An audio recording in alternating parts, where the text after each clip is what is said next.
Bonjour tout le monde, bienvenue à ma toute première vidéo, ici Claudine Michaud. Aujourd'hui, je vais vous parler de mon petit jardin urbain. Alors, bonne visite!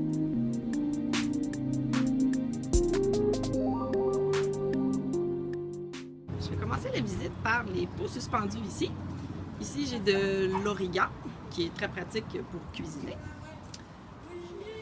Ici, j'ai planté des épinards, puis j'avais eu des petits problèmes de surplus d'eau qui tombait du balcon sur lequel il est accroché, puis ça a détruit une autre partie. J'en ai replanté un petit peu à côté, puis ça repousse tranquillement. Après ici, j'ai mon superbe basilic que j'ai acheté déjà grand. Après ici, j'ai mon persil que j'ai planté à partir de graines. Il tarde un peu à se faire manger parce qu'il n'est pas assez gros encore. Ensuite, ici j'ai la terrasse, très agréable à toute heure de la journée. En bas ici, j'ai planté des pois à cosser. Alors c'est comme des petits pois verts, mais vu que c'est très difficile d'en avoir qui ne sont pas en conserve dans du jus, que je n'aime pas vraiment, j'ai décidé d'en planter pour en avoir vraiment beaucoup, parce que j'adore les pois verts crus. Ici, j'ai mis de l'aneth, qui s'en vient, qui pousse tranquillement. Et ici, j'ai des concombres. J'en avais planté partout, dans tout le bac.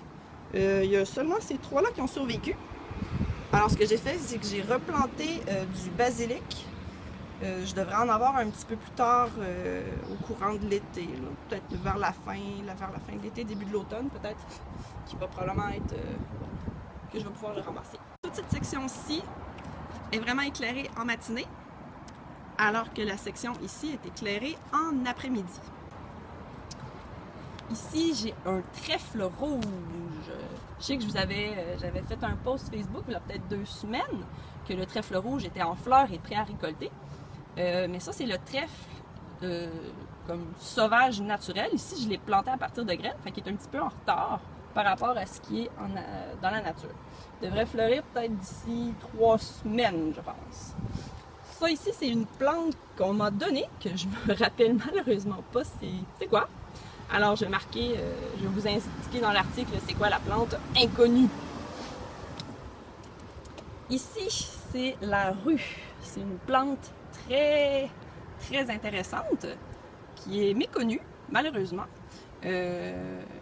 C'est une plante qui peut occasionner des dermatites ou des dermatites cutanées, mais pas instantanément, c'est le lendemain qu'on le sait, puis surtout si on est exposé au soleil.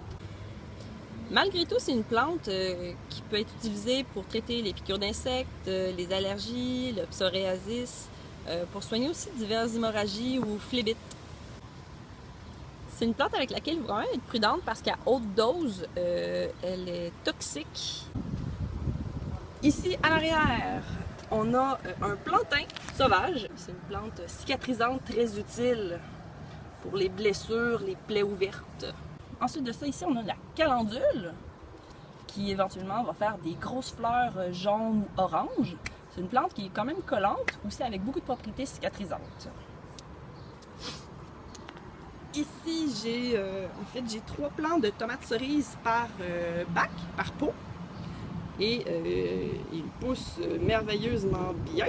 Ils ont été commencés dans une petite serre que ma mère avait entretenue au début de la saison pour ensuite que je les transplante ici.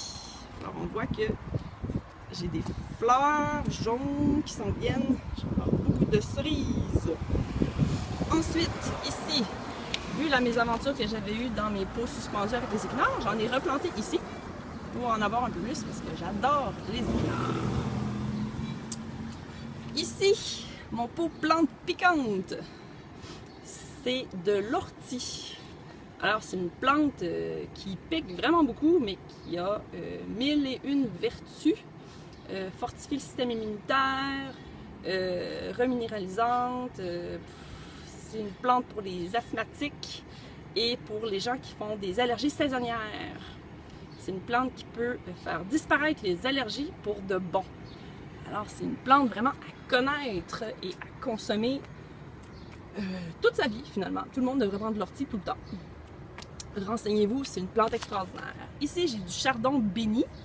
une plante aussi avec des propriétés digestives et d'autres propriétés qui sont très utiles que je ne me rappelle pas présentement. Ici, les toutes petites pousses, c'est de la camomille allemande.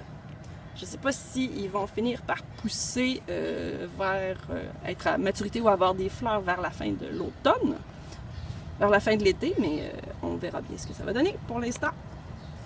Je suis très contente et satisfaite de mon petit jardin urbain. Puis en plus d'avoir la satisfaction de faire pousser des plantes, ben il y a plein de gens qui viennent me dire « Wow, Claudine, c'est donc bien beau ton jardin! C'est quoi cette plante-là?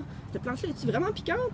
Oui, touche-y, tu vas le savoir qu'elle pique pour vrai. C'est pas pour que le monde n'y touche pas. » Alors en plus d'être ludique, les gens, ça me fait connaître beaucoup de gens dans le voisinage. Et ça crée beaucoup de liens humains. En conclusion, j'étais vraiment un peu craintive l'an dernier quand j'ai aménagé de ne pas pouvoir justement cultiver mes plantes. Pour finalement me rendre compte que j'avais fait un test avec mon plant d'ortie et mon plant de tomates. Puis mon plant de tomates était débalancé parce qu'il était haut, puis il poussait un peu, il poussait pas vraiment droit et il tombait souvent. À un moment donné, j'étais chez moi et j'ai vu par la fenêtre quelqu'un relever mon plant de tomates. J'ai été agréablement surprise et ça m'a donné confiance pour vraiment cette année vraiment mettre des plants, autant de plants que je voulais pour vraiment embellir l'espace qui était finalement tout bétonné, pas nécessairement beau. Alors oui, c'est possible de faire un jardin en ville. Ne vous empêchez pas de le faire sous prétexte que vous êtes en ville puis que vous n'avez pas d'espace. Il y en a tout le temps un petit peu. Si vous êtes un peu créatif, vous pourrez trouver de l'espace pour mettre de la verdure et embellir. Quand c'est beau, les gens ont moins tendance à briser. Alors, merci beaucoup et c'est un prochain rendez-vous pour une autre capsule Départ Nature.